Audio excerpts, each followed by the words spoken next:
El buen indio Quispe comía con la boca llena las papas que había conseguido en el restaurante. Con una mano sostenía el papel de diario con las papas y con la otra desmenuzaba cada una de ellas y se las llevaba a la boca.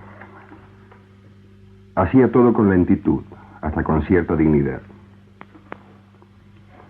Cierta vez en el tren que volvía a Villazón, pido un plato, el cual, según me dijo el mozo, se llamaba carne asada.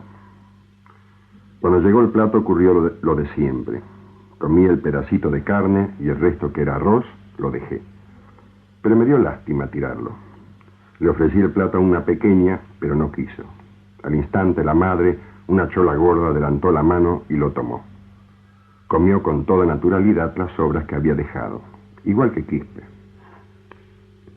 Hay cierta diferencia en la manera de comer de un indio y de un necesitado en Buenos Aires. Ya lo dijimos ayer. Se diría que en el indio hay una mayor mesura. En cambio, nuestros necesitados suelen ensuciarse la boca o se babean y ante todo desparraman las sobras por todos lados. Y todo ello nos parece desagradable, porque aquí en Buenos Aires, como en La Quiaca, en general no nos agrada ver comer a nadie. Desde ya, no comeríamos en un zaguán como Quispe y menos comida regalada de mala manera. Además, tenemos cierto pudor para comer. Consideramos aparentemente la comida como un accidente insalvable. Al menos así lo decimos cuando se hace referencia a ello. Comemos siempre en intimidad, como para que nos vean solamente los familiares. Y cuando vamos a un restaurante, casi nunca nos sentamos frente a la puerta del mismo, sino siempre a espaldas. Y si alguien que entra en ese momento nos mira demasiado, ya nos sentimos molestos y volvemos el bocado prendido al tenedor otra vez al plato, hasta tanto el indiscreto haya pasado. La comida para nosotros entra en el terreno de las cosas subversivas. Por eso, cuando invitamos a alguien a cenar, no es para el exclusivo hecho de comer, sino de picar simplemente, y tratamos siempre de que la charla disimule el gesto grosero de introducir los alimentos en la boca. Aún así, siempre nos queda el problema de la masticación, que la masticación impida la fluidez o la sonoridad de la charla.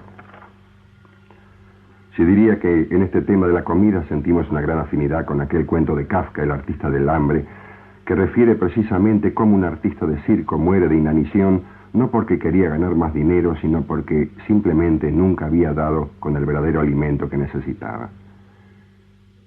En este sentido, solemos hacer corrientemente la broma de asociar el espíritu al tema del alimento. Consideramos de buen tono insistir que ambos están reñidos entre sí. Hasta concebimos que el espíritu se logra siempre alejándonos de todo lo que se ve afuera y, entre otras cosas, del alimento. Pero un cronista indígena que había vivido un poco más al norte, al otro lado del lago Titicaca, había dibujado un extraño altar en su crónica. Hacia arriba figuraba un ovoide como símbolo del orden establecido por Viracocha. Hacia abajo unos andenes, y en el medio la humanidad como simple hombre y mujer, sitiados por los 4 elementos: agua, tierra, fuego y aire. Pero entre la pareja humana y el ovoide había una extraña cruz. En uno de los extremos de su brazo mayor figuraba la frase olla de maíz, y en el otro olla de maleza. La cruz estaba colocada en el centro plástico del dibujo, de tal modo que parecía como si todos los símbolos sagrados giraran en realidad en torno a esta posibilidad del maíz o de la maleza.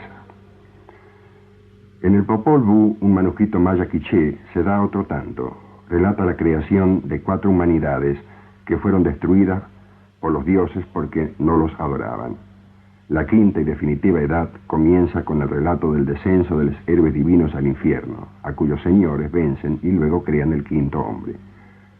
Cuando llegó el tiempo de crear el hombre, el texto dice así: de masa de maíz hicieron los brazos y las piernas del hombre.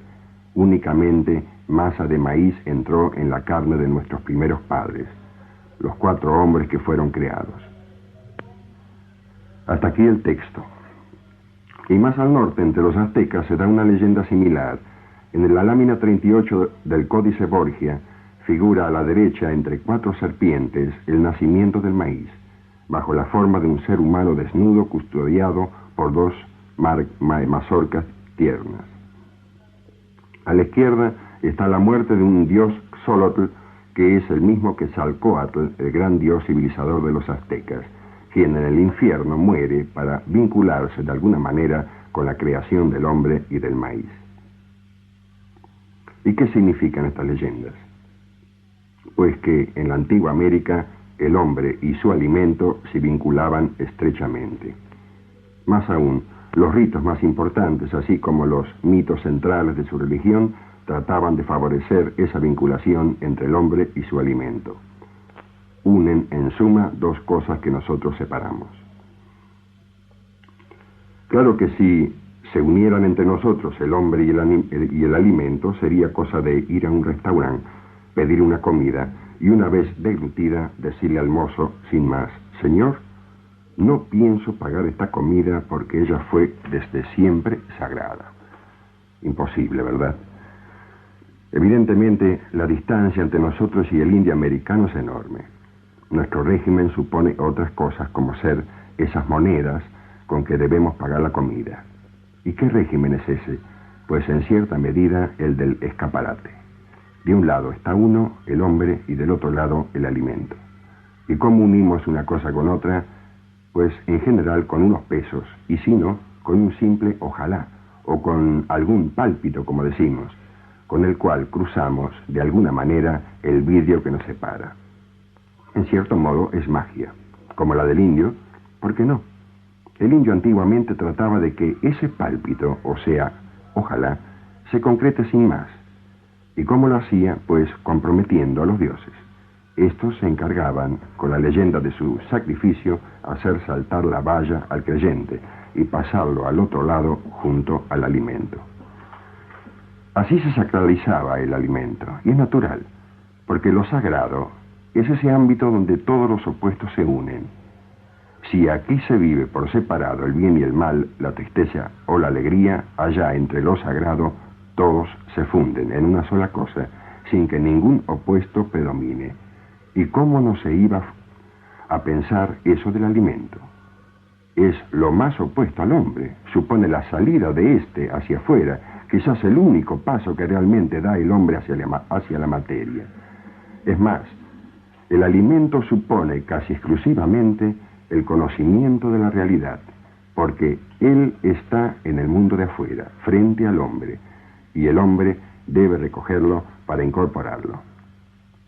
Por eso el alimento era sagrado para el indio, porque era la primera oposición y el primer síntoma de la caída del hombre en el mundo, su desgracia de haber perdido el paraíso.